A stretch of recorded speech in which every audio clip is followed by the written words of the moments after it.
Edward VIII was the fast-living prince. He was excited by change and innovation. As a man, he engaged in lots of outdoor pursuits, things like flying, golf, skiing, swimming. He was a real sort of showman in that respect.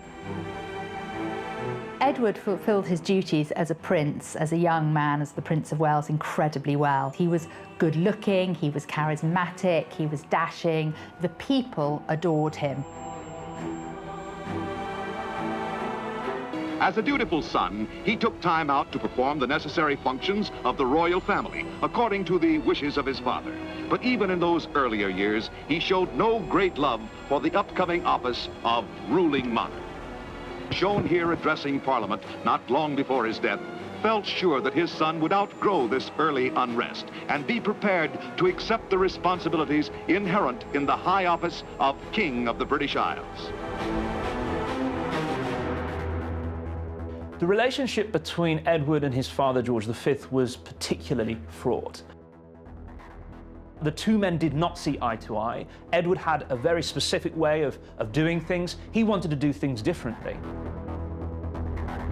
In many ways, he was very spoilt, he was very indulged. He was the opposite of his father, who had duty inbred in every pore, whereas with Edward, duty was drilled into him, which he really resented.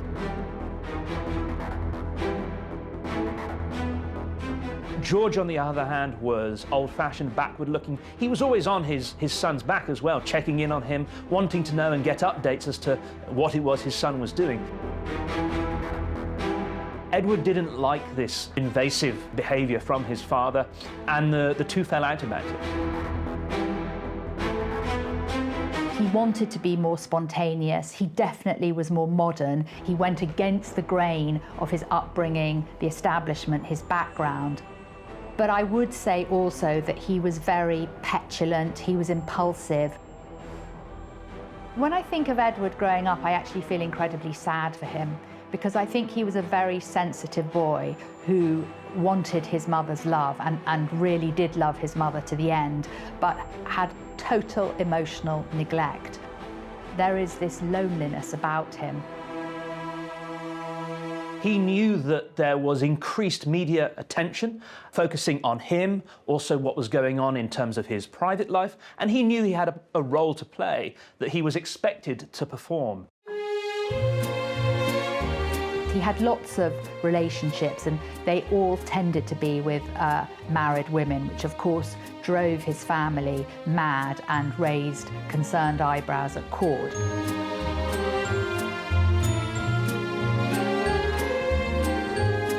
Edward's relationship with his younger brother, Bertie, was very warm when they were younger boys. However, as the two men grew older, life became a bit more difficult. George had a very specific way that he wanted to live. He was much more of a kind of private figure. He was more withdrawn in terms of his public image. He didn't have the sort of the charisma and the glamour that was possessed by his older brother, Edward. Character was marked by the fact that he didn't have a great deal of confidence. I think in that respect, we can understand why later on he would be a more reluctant figure when it came to becoming king.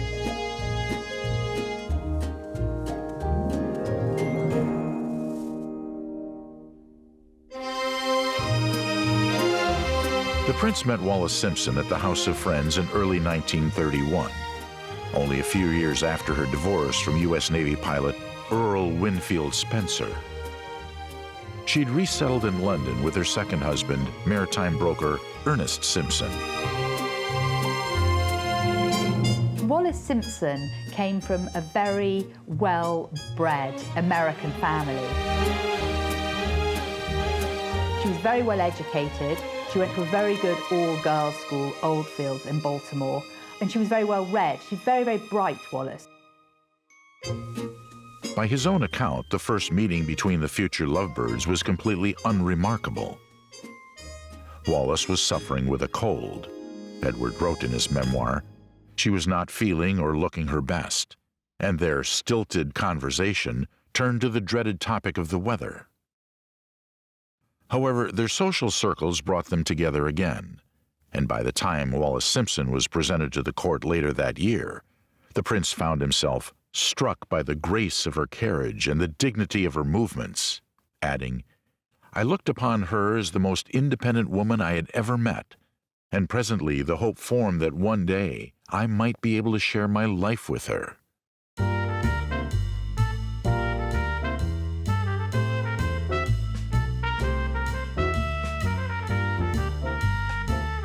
While Wallis Simpson wasn't considered a standard beauty, she had a quick wit and an undeniable magnetism. And Edward became obsessed with this woman who was unafraid to challenge his whims.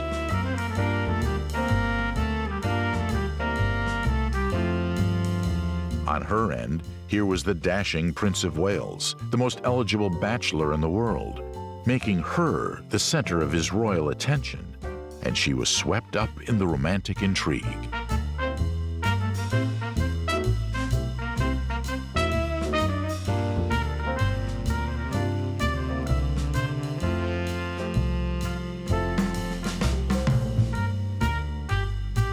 By 1934, after the prince's regular mistress departed on an extended trip, Edward began foregoing the usual airs of secrecy regarding their relationship. They vacationed together that summer without her husband, and the following year, Wallis began accompanying the prince to royal events. It was well known in high society that this affair between Wallis and Edward had been going on. Over the course of 1936, the British government also increasingly came to learn about the relationship. However, it was hidden from the British public, and this is because the great press barons, Lord Beaverbrook and Lord Rothermere, had conspired together to basically say to other Fleet Street editors of newspapers that they mustn't publish the story about Wallis and Edward, that this must be kept a closely guarded secret. I think what was terribly difficult for the British public was, of course, they knew nothing about Wallis and Edward's relationship. They just saw their beloved king, with his flaxen hair going about his duties. Whereas within the establishment and within society, everybody knew about their relationship. Everybody in the Prince of Wales and Mrs. Simpson circle who met Mrs. Simpson really liked her and really admired her and could see what a good influence she was on the king. However, it was the unholy trinity, as I call them, of palace, parliament and church who did not want Edward on the throne, and in my opinion, Mrs. Simpson became the suitable scapegoat for that. And there was this absolute rage and sense of revolt in the palace and partly in Parliament and certainly within the church.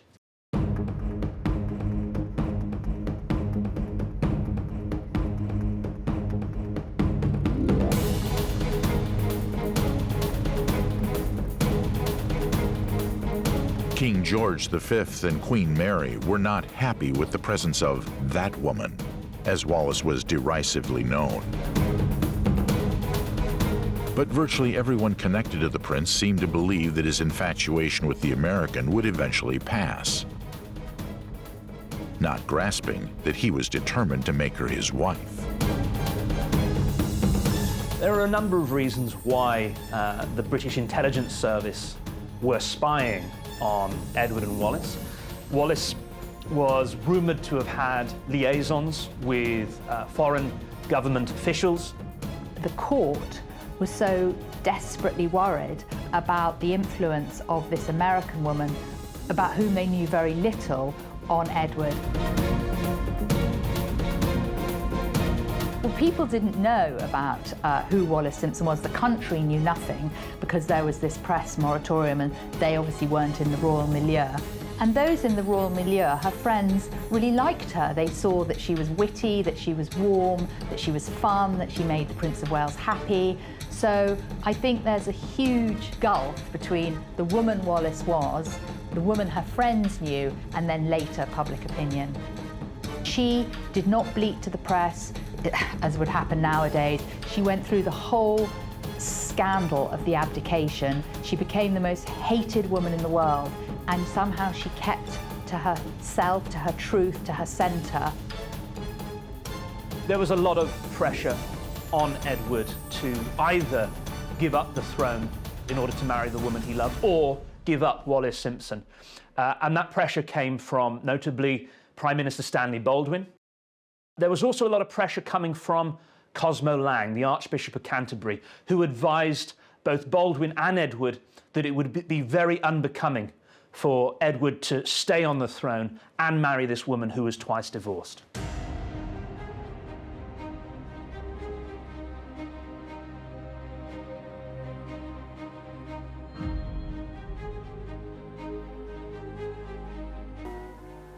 Then, as London's clocks neared midnight, the word came by radio from England's famous BBC that the King had died.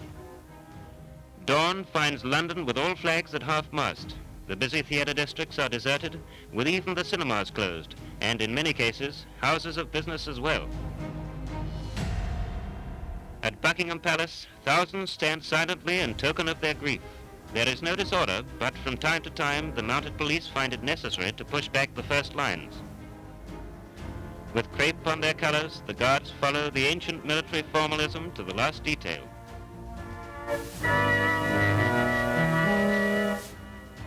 In London's Hyde Park, light field artillery fires the traditional salute. Today, the British people ponder their King, Edward VIII, the new head of the House of Windsor. Sandringham Palace, where King George died. These first pictures from England of the dark days of King George's illness and death, when an empire hung on the words displayed at Sandringham, vividly reflect how deeply the people of the empire have mourned the passing of their king. When former Prime Minister MacDonald and the Home Secretary speeded from London to the King's bedside, the nation was prepared for bad news that soon flashed. A hush fell over all England, as in a sorrowing home where a loved one is desperately ill.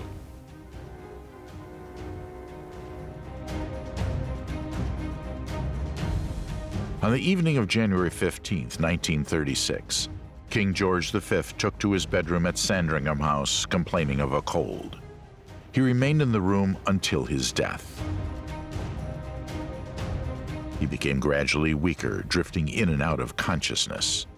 King George V died on January 20, 1936, and Edward ascended to the throne as King Edward VIII.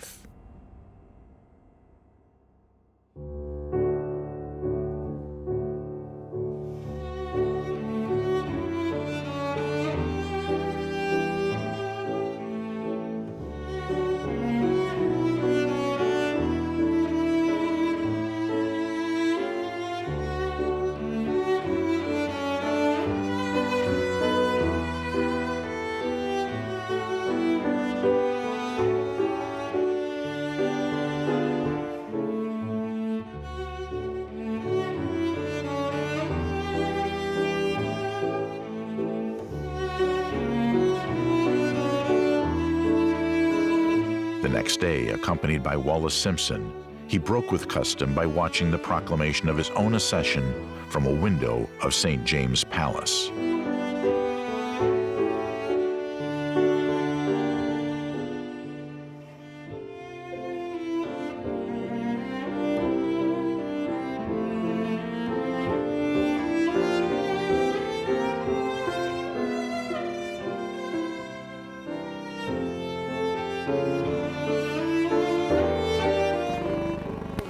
Lord Edward VIII. God save the King.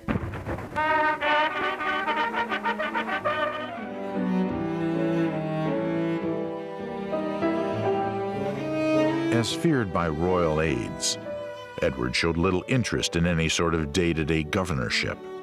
He was mainly preoccupied with marrying Wallis Simpson, and from her husband, at least, there was no pushback, as the businessman agreed to let the king have his way. The new king proved popular with his subjects, and his coronation was scheduled for May 1937. As a king, Edward took his role quite seriously, certainly when it came to being out and about in amongst his subjects. When he'd been Prince of Wales, Edward was very active, going out into villages, towns, cities, meeting, greeting ordinary working class people. There was a great deal of affection for him among the British public because he had this special, intimate relationship with them. However, in terms of the business of government, he was less dutiful. Within the constraints of his character, he did his best, and the main point is that he was incredibly popular with the people. His people adored him because he had this relatability. But in terms of his rigid duty to what it entailed to be king, there were many aspects that were lacking. His affair with Mrs. Simpson was reported in American and continental European newspapers. But due to a gentleman's agreement between the British press and the government, the affair was kept out of British newspapers. Convincing the Church of England and the rest of the government was another story. The Church would not marry a divorcee with a living ex-husband, let alone two. And while the king could seek a civil ceremony, the act would place him at odds with his standing as head of the Church. Around the time Wallis Simpson was granted a preliminary divorce in October 1936, Prime Minister Stanley Baldwin finally confronted Edward about the severity of the situation. Over several meetings, he expressed his belief that the Edward-Wallis marriage would not be supported by the government or the British people, and explained why Parliament, as representative of the people, could determine who was suitable to be queen.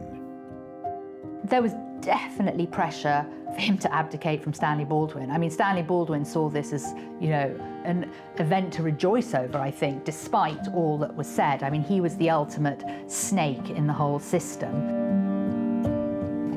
It was an absolutely torrid time in that there were all these powerful factions who were determined to have their influence and sway. Edward proposed a morganatic marriage, in which Wallis would not receive a royal title, but this was rejected. So too was Edward's request to make his case to his subjects by way of a radio address. The next day, the scandal broke on the front pages of British newspapers.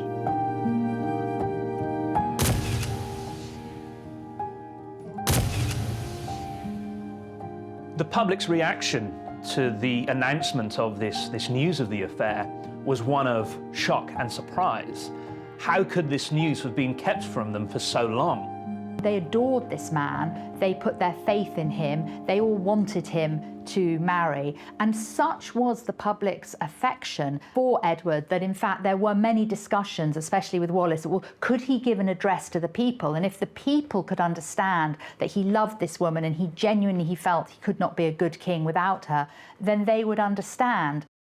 They were, in some quarters, supportive of their king. They thought that he should be able to marry the woman he loved and stay on the throne. However, certainly in more middle class and in more conservative circles, there were concerns that Edward was not putting duty ahead of his personal gratification, and that he should be playing a better role as a Christian king.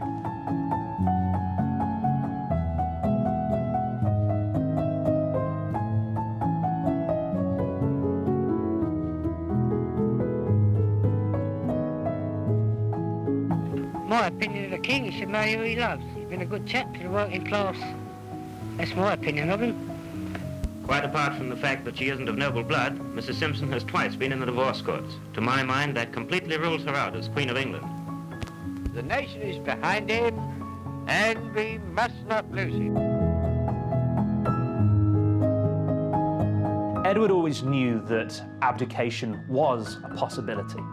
If we go and look at the diaries of his friends and associates earlier on in 1936, when they're talking about the affair before it's become public news, we know that Edward was already considering this idea that he might have to abdicate in order to marry the woman he loved. However, this was not plan A. He would have preferred to stay as king. This was a role he cared about deeply, that he wanted to play, and he wanted to marry the woman he loved. Ultimately, he was pushed towards option B, which was ultimately giving up the throne in order to marry Wallis. It's a really interesting question. Was the abdication a difficult decision for Edward? Because in one sense it wasn't a difficult decision at all, because the thing that he was most clear about was that he could not be an effective king without the support of the woman he loved, and that this relationship meant more to him than anything. However, for a man like that who'd been brought up in that household, obviously to abdicate was the most seismic, devastating event. And I think he genuinely felt terrible at letting the people who loved him down. But at long last, I am able to say a few words of my own. I have never wanted to withhold anything. But until now, it has not been constitutionally possible for me to speak. But you must believe me when I tell you that I have found it impossible to carry the heavy burden of responsibility and to discharge my duties as king as I would wish to do, without the help and support of the woman I love. And now we all have the new king. I wish him and you, his people, happiness and prosperity with all my heart. God bless you all. God save the king.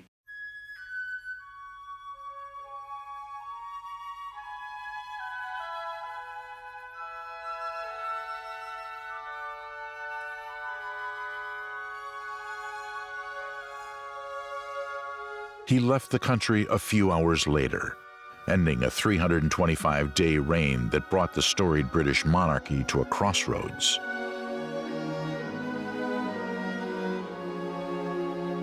Although a constitutional crisis was avoided, and the ex-king was now free to marry as he wanted, the ordeal guaranteed that the names of Edward and Wallis would be forever linked in infamy.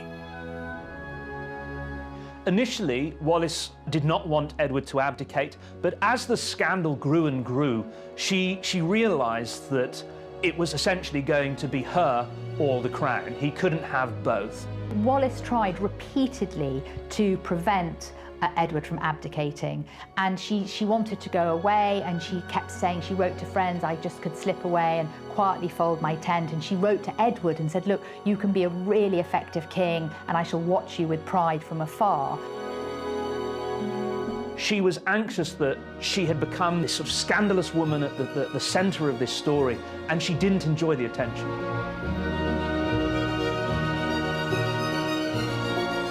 Bertie, his brother, was completely and utterly devastated and derailed by the abdication. He never expected to be king.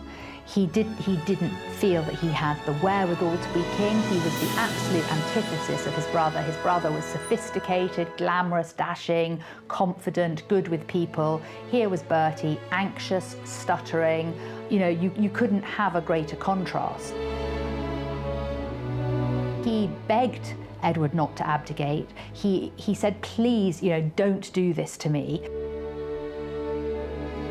1936 was the year of three kings. It was a year that greatly unsettled the British monarchy. Given how popular Edward had been, after he left, there was a great sense of disappointment, and a cloud hanged heavy over the British monarchy.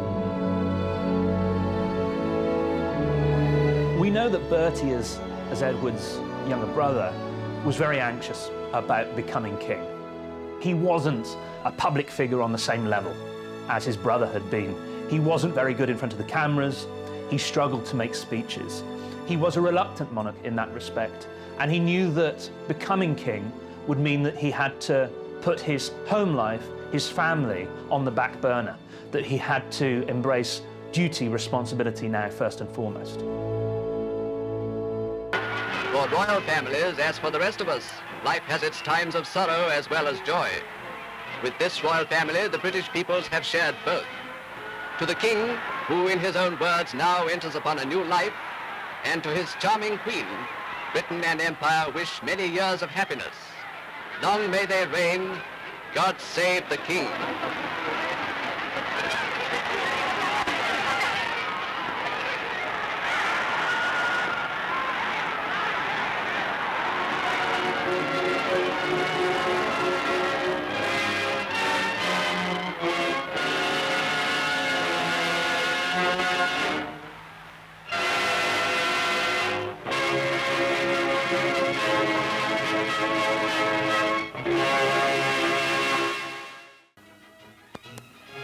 The Duke of York becomes king, his Duchess queen, and their two little daughters next in line for the throne.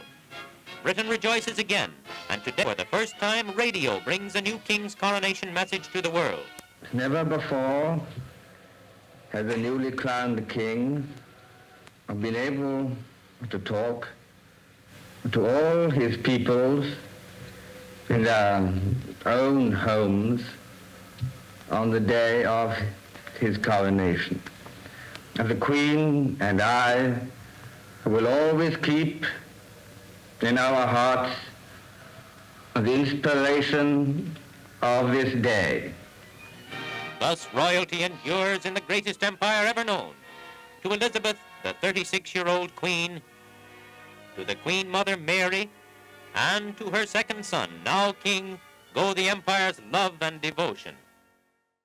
George V was a very good king in the sense that everything that was integral to his being was about responsibility and duty and dignity, and he took his role very seriously. So I think from that point of view, the country, the people, felt very safe with their monarch.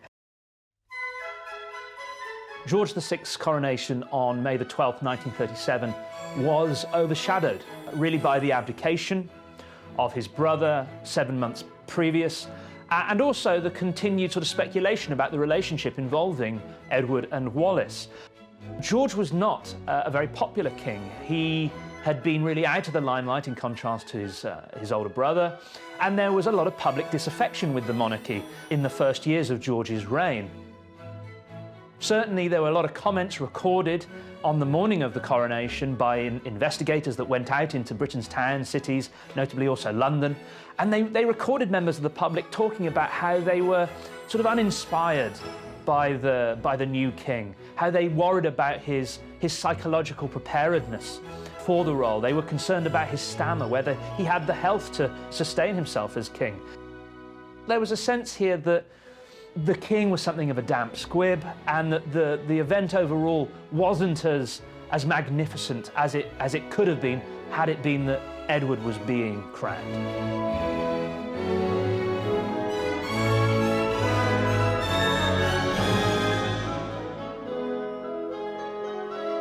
I think it's really interesting that both George V and then George VI unexpectedly came to the throne, and I think that's very difficult because in these regal and aristocratic families, the heir is really conditioned and expected to become king and grows up with a sense of their destiny and all that entails, and the brother never really thinks that they are going to become king. So I think with both George V and Bertie, George VI, it was a seismic shock, and there's a great adjustment that has to happen with that.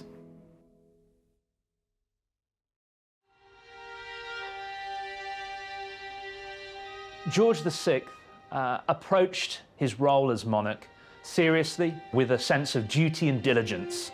He sought to emulate the best qualities of his father's reign, notably emphasising how he was putting his life and his sense of duty ahead of all else. And this image of him was, of course, in direct contrast with his brother, who had put personal fulfilment ahead of national duty.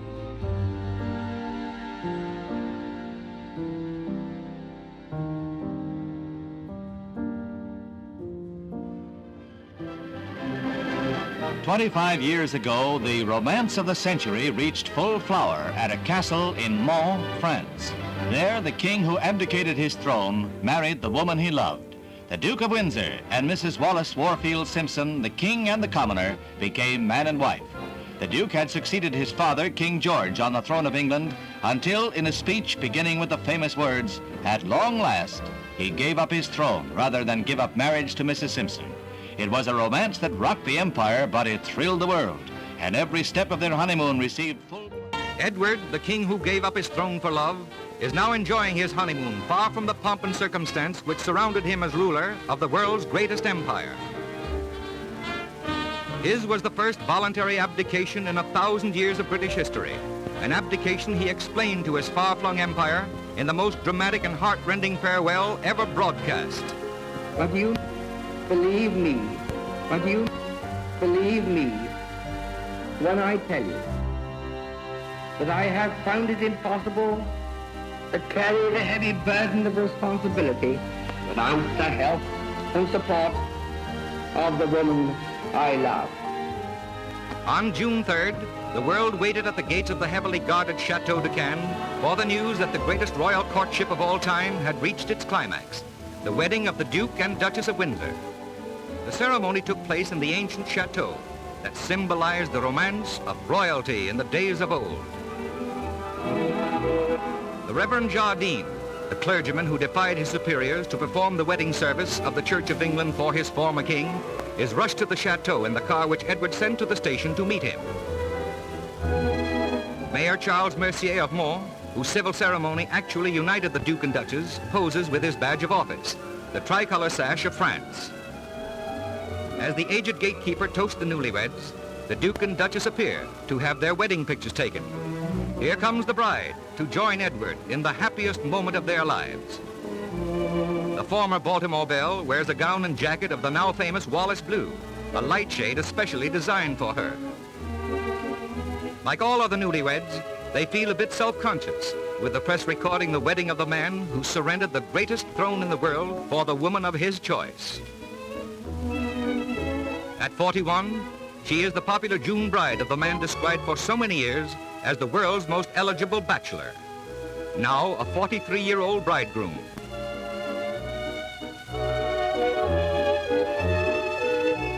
One final pose with the wedding party before they depart on their honeymoon.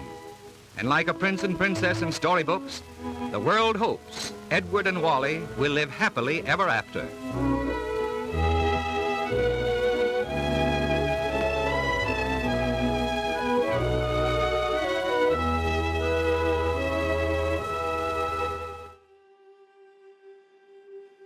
On June 3, 1937, Edward and Simpson were married at the Chateau de Cannes in France's Loire Valley by the one royal chaplain who agreed to perform the service. The wedding day was a bittersweet affair. Prior to the wedding, Edward had been delivered two visceral blows. One, he was told that his wife would never get the HRH title, Her Royal Highness, and it is no exaggeration to say that he received this news like a sort of fatal gunshot wound from which he never, ever recovered. And the second was to be told that no member of his family would be attending the wedding. The wedding was actually quite a sad affair, and they only had 12 guests, and those that were present could see that this was a massive come down for the former King of England. Wallis was terrified by the fallout of the abdication crisis. She was hounded by the press. She was essentially ostracized by the high society circles that she'd previously spent time in. This was really difficult for her. And it wasn't really until the marriage with Edward was finalized in July 1937, and she was the Duchess of Windsor, that she was really accepted again as part of high society circles. And she had to do much to, if you like, regain the confidence and trust of people she'd previously called friends. I think what's desperately sad is the night before the wedding, Sir Walter Monckton, Edward's aide, said to Wallis, "The people hate you very much, but if you make the king happy, they will love you and they will forgive you."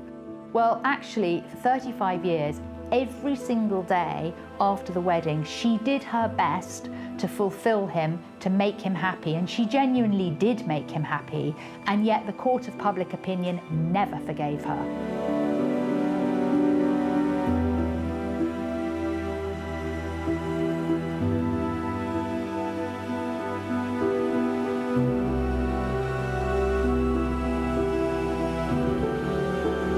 Now known as the Duke and Duchess of Windsor, Edward and Simpson spent much of their remaining years in France, at odds with the British royal family. He was refused an official or semi-official role working for the British government, although he did request one numerous times in letters to his brother and members of the government. Instead, he would live out the rest of his days with his wife, touring Europe, living in France, living in Paris, going out to North America, essentially socializing with high society celebrities, with Hollywood celebrities. They lived a life of easy retirement. He spent much of his time on the golf course, in a kind of unhappy position, never really getting to fulfill the ambitions he'd once had for himself and for Britain. Well, was this a great love affair or was it a tragedy? And my answer would be both. Towards the end of their life, the more it became us against the rest of the world, it then became a genuine love affair, and they relied on each other. And what I think is so touching is that towards the end of his life, Edward said that he did not have one breath of regret about what had happened, because every day he was so happy to be with Wallis. For him, there was no regret. He had this woman that he was so passionate about, but the surrounding events were traumatic, and there is a sense of a Shakespearean tragedy unfolding.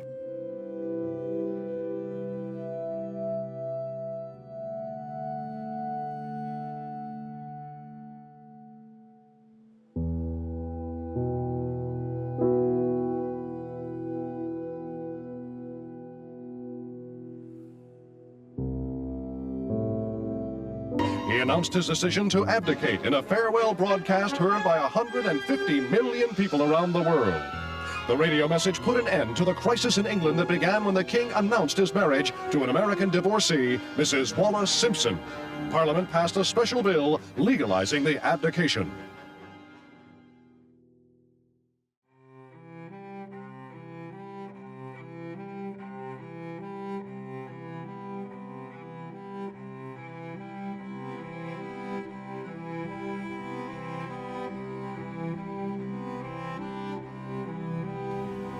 But at long last, I am able to say a few words of my own.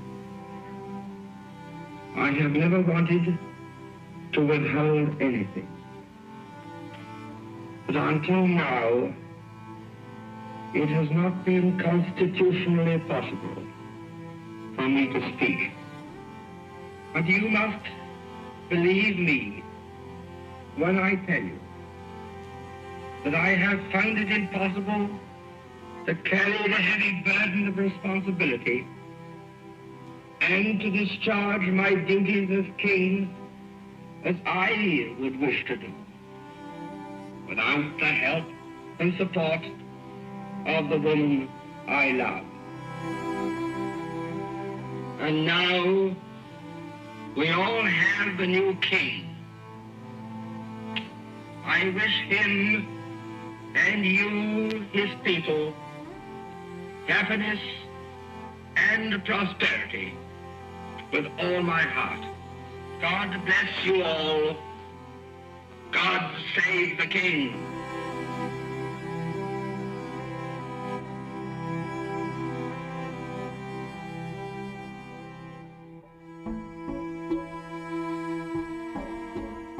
After ruling for less than 1 year, Edward VIII became the first British monarch to voluntarily abdicate the throne. He made this choice after the British government and the Church of England condemned his decision to marry American divorcee Wallis Simpson. On On the evening of December 11, 1936, Edward gave a radio address to the public in which he explained his reasoning for leaving behind the throne. The broadcast was expected, but still shocking.